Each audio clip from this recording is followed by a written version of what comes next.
पोलिसांच्या अमानुष मारहाणीची एक अत्यंत संतापजनक घटना समोर आली आहे। केवळ पैसे दिले नाहीत या कारणावरून एका तरुणाला पोलिसांनी बेदम मारहाण केलेली आहे, असा आरोप पीडित तरुणाने केला।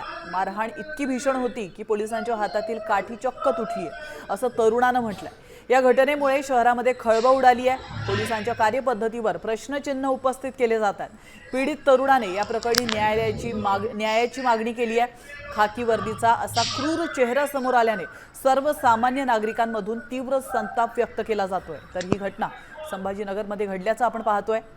भर रस्त्यात पोलिसांनी एका तरुणाला बेदम मारहाण केल्याची ही दृश्य कॅमेऱ्यात कैद झाली। मला सांगितलं माझ्याकडे चोरीची गाडी नाहीये, माझ्याकडे डॉक्युमेंट पण आहे, मी तुम्हाला दाखवतो। ते बोलले नाही चोरीची गाडी आहे, 1500 रुपये दे, गाडी घेऊन जा, तर गाडी जमा करतो। हे त्यांना न बोलताच त्यांनी मला मारहाण चालू केली। मी त्यांची विनंती करतो, सर मला अवघड ठिकाणी लात लागली, मला मारू नका। ते तरी मला मारत गेले। गणेश वाघ आणि बिरारे हे 2 पोलीस कॉन्स्टेबल होते, त्यांना तुम्ही तात्काळ यांच्यावर कारवाई बसवा।